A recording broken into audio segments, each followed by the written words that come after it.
The first thing my stepmother sold that morning was a chipped lamp. The second was a box of Christmas ornaments. The third was the only thing I had left that still smelled like my mother.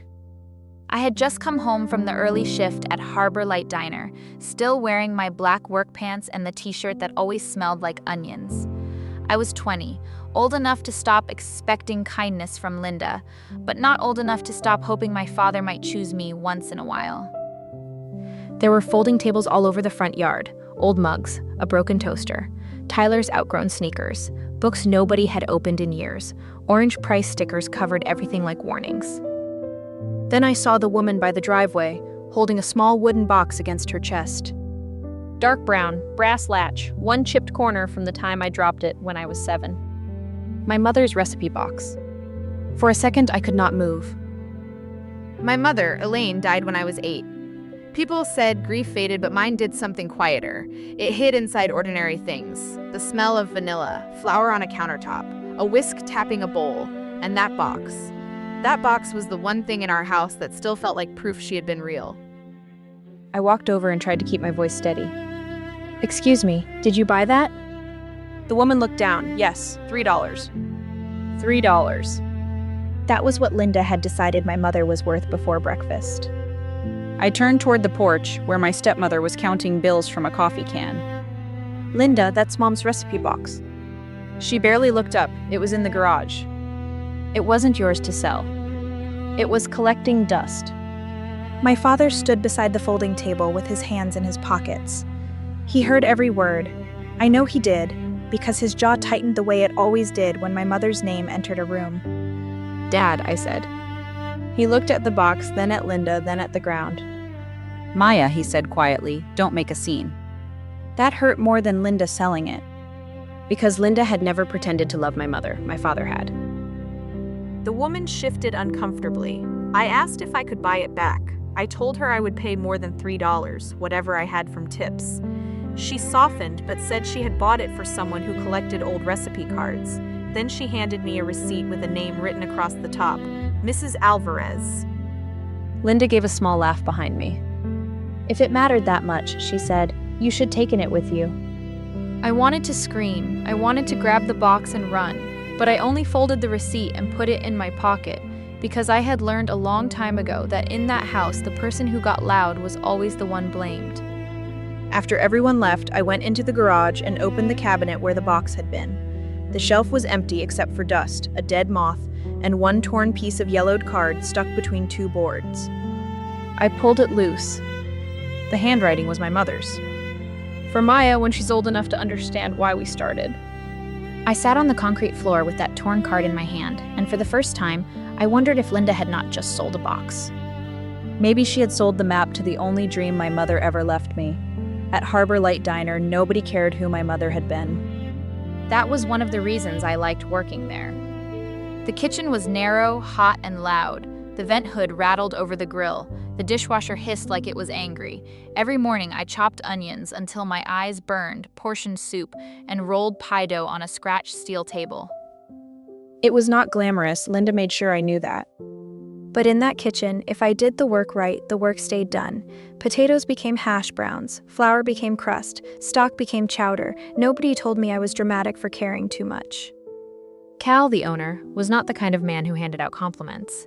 He mostly communicated through nods, timers, and the occasional, "Don't burn that." But when the breakfast cook forgot to prep biscuit dough one Friday, I made a batch from memory. Cal tasted one and said, "You don't panic when something goes wrong. That's rare." I carried that sentence around all day. At home, useful meant something different. Useful meant handing Linda part of my paycheck before I paid my phone bill. Useful meant watching Tyler when she had errands, even though he was 16. Useful meant keeping quiet when she moved my mother's things from closets to boxes, and from boxes to the garage, always saying she was making space. My father never called it what it was. He called it organizing. He called it moving forward. He called it not living in the past. Linda had been married to him for 8 years. Long enough that most people in town forgot she was not my mother. She brought casseroles to sick neighbors. She remembered birthdays. She smiled in church. But at home, her kindness had a ledger. If she gave me a ride, I owed gas money. she bought groceries, I owed help. If I mentioned my mother, I owed everyone an apology for making the room uncomfortable. Elaine Collins had become a subject people stepped around like a loose board in the floor. Sometimes I tried to ask my father about her when Linda was not around. I would catch him in the garage sorting tools or at the kitchen table with his coffee gone cold. Did Mom sell pies at the farmer's market? I asked once. He kept his eyes on the screwdriver in his hand. She liked baking. That's not what I asked. He sighed. Maya, everybody likes something. That was how he ended conversations about her. Not with anger, with exhaustion. Like my mother had been a storm we had all survived, and I was rude for asking what the sky looked like before it came. I had saved almost $900 for a culinary certificate at the community college 2 towns over. Classes were at night. I could still work at the diner. I had the registration form folded inside my apron pocket for a week before I mentioned it at dinner. Linda put down her fork. Culinary school? It's a certificate program, I said. That's still money. My money. Her eyes lifted to mine. You live under this roof. My father looked at his plate. Tyler kept eating. And just like that, my future became a household expense. A few days later, Linda announced a yard sale. She said the garage was full of things nobody used. I told her not to touch the boxes marked Elaine. She smiled without looking at me. Of course, she said. I should have known then. In our house, promises were usually warnings wearing better clothes. The receipt stayed in my apron pocket for 2 days before I used it. Not because I forgot. Because part of me was scared that if I found Mrs. Alvarez, she would tell me the box was already gone, sold again, thrown away, burned with somebody else's trash.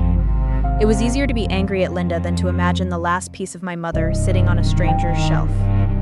But on Monday after my shift, I drove to the address written across the top of the receipt. Mrs. Alvarez lived in a small gray house near the old pier, the kind with herbs growing in coffee cans on the porch. She opened the door before I knocked twice. When I told her my name, her face changed. You were Elaine's Maya? Nobody had called me that in years. Not Maya Collins, not Robert's daughter, Elaine's Maya. I must have looked like I was about to fall apart because she stepped aside and let me in without asking anything else. The recipe box was on her kitchen table. I bought it because I recognized the handwriting, she said. Your mother had a very particular way of writing her lowercase g's. My hands shook when I opened the lid. The cards were still there, but not all of them. I could tell because my mother had numbered them in the top right corner. 12, 13, 15, 17. 14 and 16 were missing. Mrs. Alvarez noticed too. Elaine numbered everything. If something is missing, it did not fall out by accident. That was the first thread. The second came when she pulled one card from the back. In the corner, beside a blueberry hand pie recipe, were 2 letters written in pencil. A+E. I had seen those letters before, on the torn piece I found in the garage. Alvarez and Elaine, she said softly. We tested recipes together at the farmer's market. I stared at her. My mother sold at the farmer's market? Mrs. Alvarez looked at me for a long second, and I saw pity there. Not the kind that makes you feel small. The kind people have when they realize someone stole a whole room from your memory. She did more than sell there, she said. She was planning a bakery. The third thread tightened around my chest. The name was supposed to be Maya's Morning. Mrs. Alvarez said my mother chose it because I was always awake before sunrise as a baby, sitting in a high chair while she baked biscuits and lemon bars. She said my mother used to joke that I was her first customer. I laughed once, but it came out wrong. At home, my father had told me she liked baking. Linda had called the garage boxes clutter, and for years, every time I reached for anything that belonged to my mother, someone made me feel childish for needing it. Now I was sitting in a stranger's kitchen, learning my mother had not only loved baking. She had built a dream around it. Around me. When I asked if my father knew, Mrs. Alvarez did not answer quickly enough. That silence told me more than a yes would have. She gave me the box back and refused my money. Before I left, she handed me an old folded flyer from a drawer. The paper was faded, but I could still read the words. Coming soon, Maya's Morning Bakery. I sat in my car with that flyer on my lap and understood something I had been trying not to understand. Linda selling the box was not the beginning. It was just the first time I saw the pattern clearly. I did not confront my father that night. That was the first smart thing I did. The old version of me would have walked into the kitchen, thrown the flyer on the table, and demanded answers while Linda stood there waiting for one wrong word she could use against me. In that house, emotion always became evidence that I was unstable. So I made a timeline instead. I sat in a booth at the diner after closing with a notebook, the recipe box, the torn card, and the flyer spread out in front of me. I wrote down everything I knew. Elaine and Mrs. Alvarez tested recipes together. My mother sold at the farmer's market. She planned a bakery called Maya's Morning. Some recipe cards were missing. My father knew more than he had ever told me. The next morning, I went to the town office before work. I asked for old farmer's market vendor records. The clerk was kind, but not overly interested, which made it feel real. She brought out a folder of archive permits and let me copy the pages that had my mother's name on them. Elaine Collins. Alvarez and Collins baking table. Permit years, stall numbers, a copy of the same flyer Mrs. Alvarez had given me. Tucked behind one form was a faded deposit receipt from a local credit union. It was not a fortune. It was not some secret inheritance that would fix my life by Friday, but the memo line made my throat tighten. Lease deposit equipment, Maya's future. I took that copy to a free legal clinic at the community center. The woman there did not promise me anything. She said small estates were complicated. She said if the money had been used years ago, recovering it might be difficult, expensive, or impossible. She said I needed records before I needed anger. That sentence stayed with me. Records before anger. Mrs. Alvarez helped me with the next piece. She had kept an envelope my mother gave her during the last year of her life. Inside was a handwritten business plan, 2 missing recipe cards, and a letter addressed to me. I read it in Mrs. Alvarez's kitchen with both hands flat on the table. My mother wrote that baking was the first place she felt useful. She wrote that she wanted me to grow up seeing a woman build something with her own hands. She wrote that if the bakery never happened, the recipes and whatever money was left were still meant to remind me I had choices. Not money big enough to save me. Just love clear enough to point somewhere. That night, I waited until Tyler was out and Linda was upstairs. Then I put the copies on the kitchen table in front of my father. The flyer. The permit. The deposit receipt. The missing cards. The letter. Dad, I said, keeping my voice as level as I could, I need you to tell me what happened to this account. He looked older in that moment, smaller. Linda came down halfway through and tried to answer for him. I did not look at her. I'm asking my father. He admitted some went to medical bills, some to the funeral. Then, after a long silence, he said some went into the house after he married Linda. He had told himself my mother would understand. Maybe she would have. Maybe she would not. But I was done letting him decide that for both of us. I'm not deciding tonight what this means legally, I said, but I know what it means between us.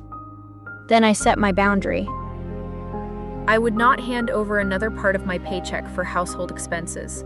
I would keep my mother's papers. Nobody would touch what belonged to Elaine again. And if my father wanted me to believe anything from that night forward, he could start by writing the truth down. The next morning, my father left an envelope on the kitchen table. There were $600 inside and a note that said, "I'm sorry." For a minute, I just looked at it. $600 could have paid my community college deposit. It could have fixed the bald tire on my car. It could have bought me a few quiet weeks. But it was not the truth. So I slid the money back into the envelope and left it beside his coffee mug. When he came downstairs, I said, "I don't want guilt money. I want the timeline you promised." He looked hurt. I almost apologized, which showed me how well I had been trained, but I did not. I was starting to understand that someone could feel wounded by a boundary and still need to respect it. Linda did not respect it. For 2 weeks, she moved through the house like I had insulted every wall in it. One night, she said, "You're going to ruin this family over old recipes." I was washing a pan at the sink. I turned off the water and looked at her. "No," I said. "I'm done letting this family decide what my mother was worth." Nobody yelled after that. Somehow, the silence felt bigger. I moved out at the end of the month, not into some beautiful apartment, into a room above Mrs. Nolan's garage that smelled like dust and radiator heat.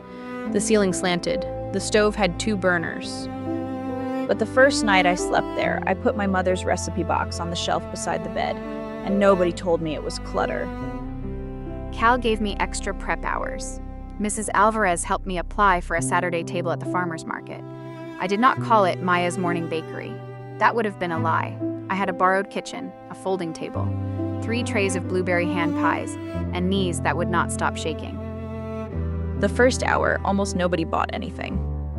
People walked by, rain misted over the parking lot, soft and cold. Then a woman with a green canvas bag stopped in front of the pies. "Smell familiar," she said. I told her they were my mother's recipe. She looked at the small sign on my table, Maya's Morning Table. Her face softened. "Elaine used to sell these here," she said. "I wondered what happened to her." I handed her the pie in a paper sleeve. She paid full price. Near closing, my father came. He was alone, no Linda. He bought a bag of biscuits and placed a folded paper beside the cash box. The timeline, dates, withdrawals, explanations. Not perfect, not enough, but written down. "I told myself I was keeping us afloat," he said. "Maybe I was just trying not to remember what your mother wanted." I wanted forgiveness to rise like music. It did not. "I don't know what we are now," I said. He nodded. "I know." That was the consequence. Not a courtroom, not a dramatic apology. Just a father and daughter under a gray market tent, finally unable to hide behind silence. That night, I wrote a new recipe card. Harbor Morning Biscuits. In the corner, I wrote M+E. Maya and Elaine. For years, I thought inheritance meant money big enough to save you. But maybe sometimes it is smaller than that. A box someone tried to throw away. A truth someone finally writes down. And the courage to stop asking people who erased your mother to tell you what she was worth.